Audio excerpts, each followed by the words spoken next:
بسم الله. بسم الله الرحمن الرحيم. الله عليك يا بسم الله الرحمن الرحيم. صدى خرافي، عم بين من شكله ما شاء الله. لك ان شاء الله يمسك هلا نشوف شو رح يصير بعدين. هي اول مره بعملها. هلا تجي هذيك البارحه قالت لي لو جايبته جاهز، هي لو جايبتيه جاهز اوفر، لو جايبته جاهز اشرف. كثير طيب، كثير طيب التمر. الله عليك يا نور، التشيز كيك والحركات والبركات. الله عليك. وقعتوا هدول هيك اشوفهم.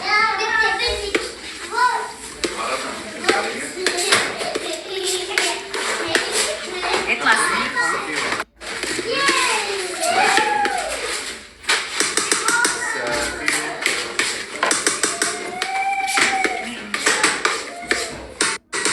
هذا البوكس التمر ميمي.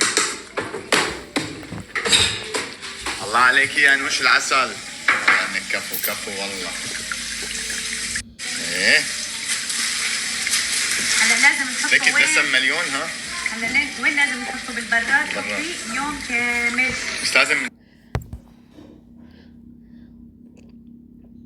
تعملي له هيك مزديه من فوق. مسكه شوي شوي. يلا مزديه يلا.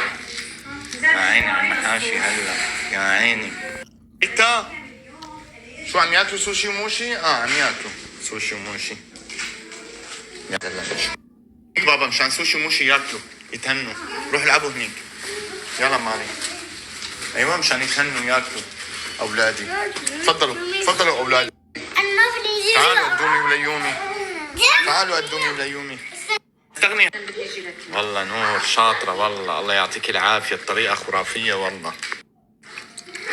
حركات والله. طبعا الطريقة يا جماعة سناب نور. ها حط لكم سناب نور، رح نشوفوا طريقة التشيز كيك. خلص ما في داعي تروحوا على المحلات. ها سووا الطريقة تبع نور. ما دخل كل شيء لها. شو كل شيء ايوه انا عم بعمله لانه انا جاي بالي يعني انه اتفنن. هلا بعدين بنغطيه، وقال نور بنحطه من 15 ساعة ل 3 ايام. يعني هو اقل شيء 6 ساعات لازم. ايه بس أقل انا شيء 6 ساعات. بما انه ما حطيت جيلاتين بس كترت كريمة خفق، قلت له شو رح اسوي؟ رح احطه ليلة كاملة، يعني هذا لبكره. هالمنظر ما احلاه. يا سلام على الصوص تبع صوص التشيز. الفراولة.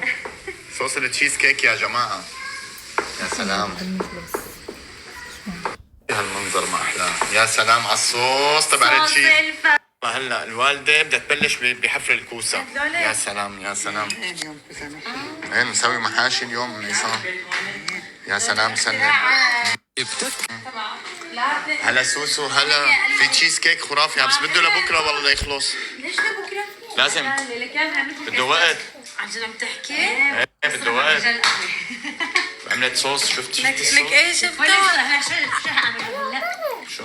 حاعمله بالمضرب مشان شو يصير مثل المحلات. بس نور هيك بيطلع من المحلات على فكرة على الوش. شوي يعني شوي. بكرة حذري شو بكرة وين؟ نور عم تعمل تشيز كيك. نور نايمة لا عم تعمل تشيز كيك.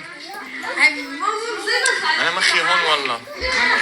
انا مخي هون اني هون بالمحاشي. ايه والله. شو الكوسة؟